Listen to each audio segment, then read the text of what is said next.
OpenAI has just revealed their new GPT-4o, a new AI updates to their classic ChatGPT.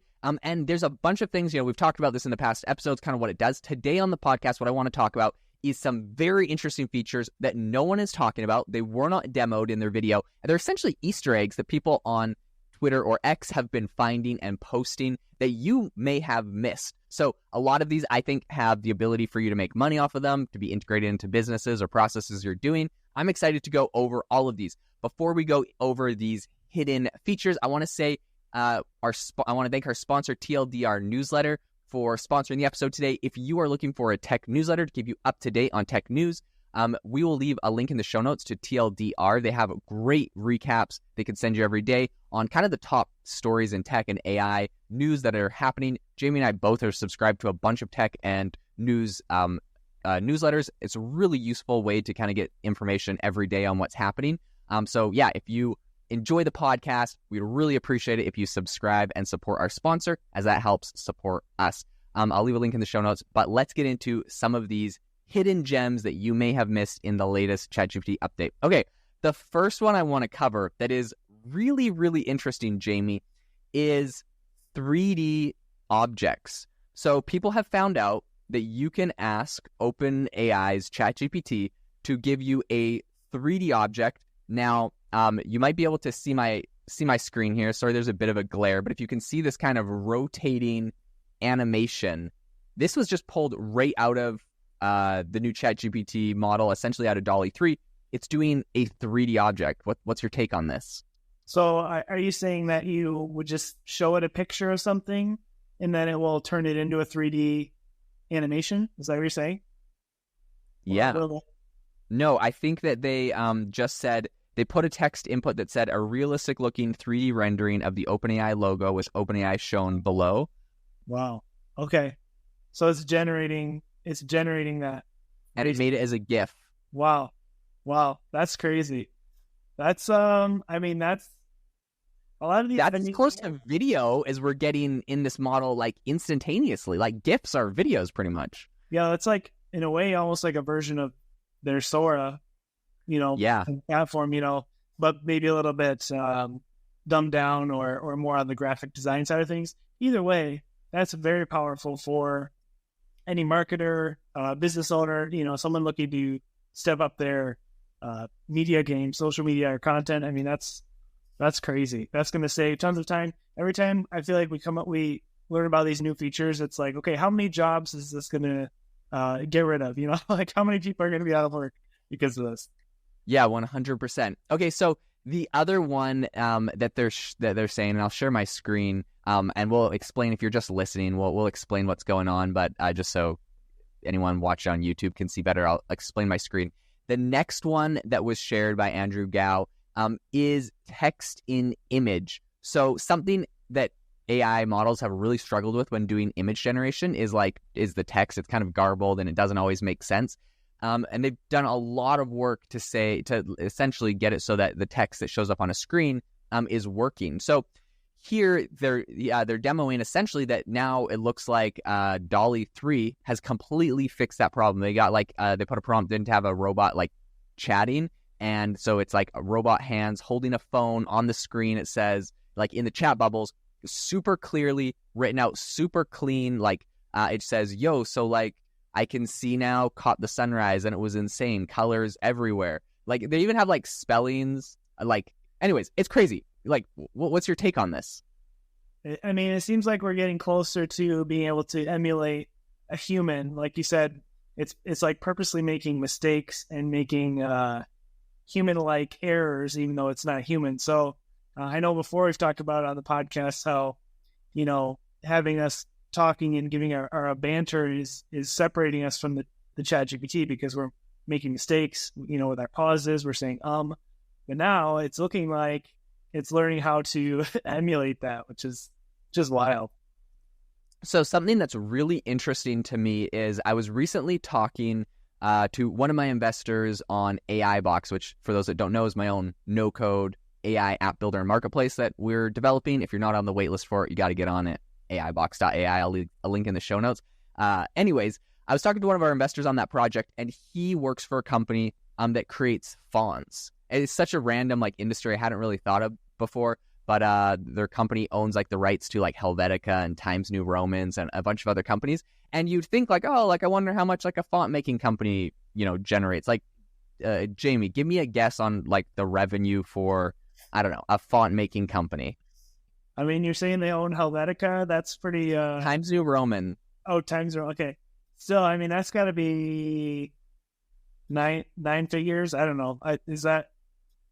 So, I don't actually know their exact revenue, but I was talking to their CTO about it, and I also Googled them, and I realized that a couple years ago, just this year, in February, they did a round of funding, essentially, but it was like venture debt funding, and they raised / borrowed in like venture debt $1.5 billion. Wow.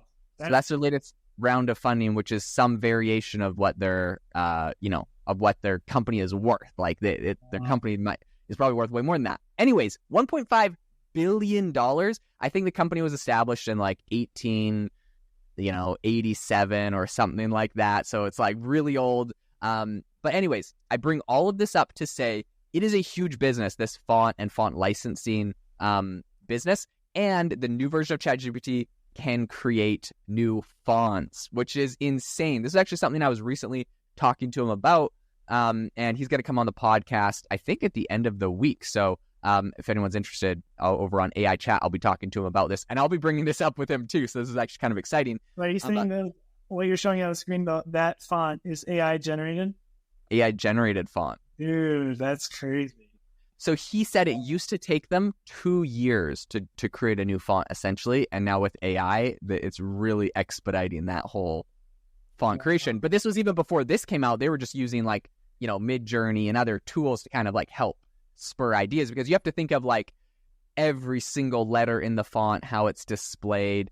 So anyways, yeah, there's this prompt here where someone says the letter A, B, C, D, E, F, G, H, I, J displayed in 3 rows, displayed as one would showcase a font in a font book. This is an ultra futuristic font that is a signature of the artificial intelligence revolution. Okay, they give it the prompt and it has generated what its version of a font is. This is not a font that exists in the world. It's invented this font.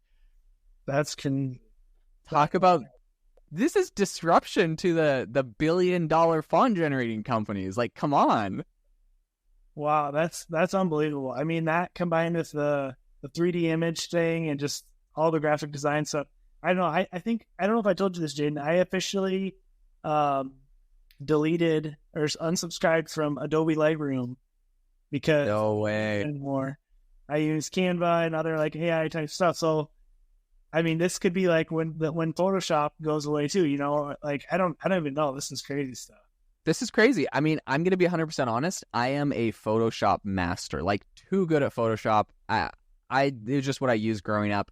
I haven't used it. I will use it for very select tasks every once in a while, but it's almost 100% replaced by Canva now. Yeah, same. Canva is like what I use for editing images and graphic design, all that kind of stuff. So I think maybe their biggest downfall was that it's like got to be like a browser app that I have to like fire up, whereas like Canva is like web-based. And I think that's what kind of kicked Adobe as well on Adobe XD versus Figma. Because I used to be like, I'm like a power user on Adobe XD. I designed like every single screen and every single graphic on the self-pause app on Adobe XD. And then for AI Box, my new one, it's like everything's on Figma. And I'm like, I could never go back because it's like web-based and XD was not.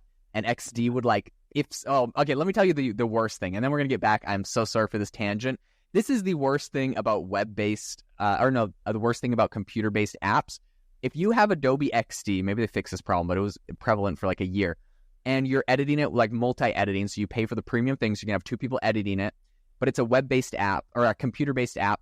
If someone has updates to their computer to a newer version of Adobe XD, it will lock you out so you can't access the files or edit it until you also update to the newest version. So because they come up with a new version like almost every single day, we had like 4 people working on it, and someone was always updating once every 4 days. So every time you wanted to use it, you had to update your computer.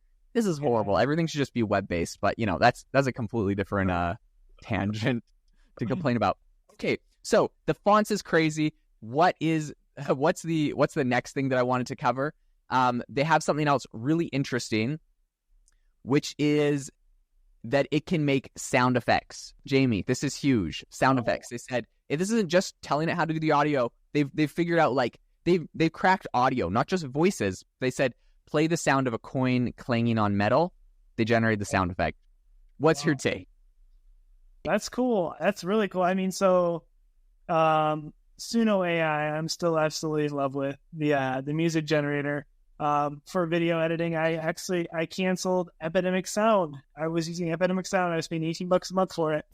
After I played around with CUNO AI enough, I said, you know what? I am not going to use Epidemic Sound on my YouTube videos anymore. I'm just going to generate tracks from CUNO. So, but the one missing piece is the sound effects. And so now, because sometimes you want to add sound effects in videos to make them a little more dynamic and just helps your production quality. But now, if we can have an open source, just OpenAI or ChatGPT generate a sound for me, that's huge too. So there's really, it's eliminating for me another need for another subscription. So it's absolutely insane. The disruption continues. And the final one I wanted to bring up, which I think is going to have big disruption over on Fiverr, is they gave it a prompt. They said a young white man with medium-length brown hair and a beard makes a neutral expression. He's wearing glasses and a light gray t-shirt. But then they also used, I think it might have been an image, but also that you could do it where it's like the video of you uploaded, and they created a caricature of the person that it's seen. This is something that we haven't really been able to do with the AI models very well yet. I've tried. If you've ever tried to like upload a picture of yourself and be like, hey, make it look like I'm in a professional studio or something, it doesn't do it very good. This is now getting more capable at actually taking your picture and making modifications to it, which I think is really interesting. Before this, you need a lot of like complex software, and you had special apps that would do this. Yeah, another interesting point about this one in particular is that the AI generating faces, that's been like the biggest challenge, I feel like, up to this point, is for it to learn how to generate an actual human face. That's why you often see like we go back to the Sora video conversation. The AI generated video typically is like a side profile or the back of a person, because the face is like the hardest part for some reason for it to generate. This to me looks like it's getting there. So yeah, it's looking insane. So these are some unique things you may not have seen in the demo or anywhere else. We wanted you to be aware of them so you can implement these into your businesses, start new side hustles with them. There's a ton of opportunities here. I think if you enjoyed the episode today, we would really appreciate it if you, of course, leave us a review as always, but also subscribe to the TLDR newsletter. It's a tech newsletter. It's going to give you updates every single day. We'll leave a link in the show notes. Anyone that subscribes, it helps support our podcast. So if you enjoy the podcast, consider a tip to us to go and subscribe. And we hope that you all have an amazing rest of your day.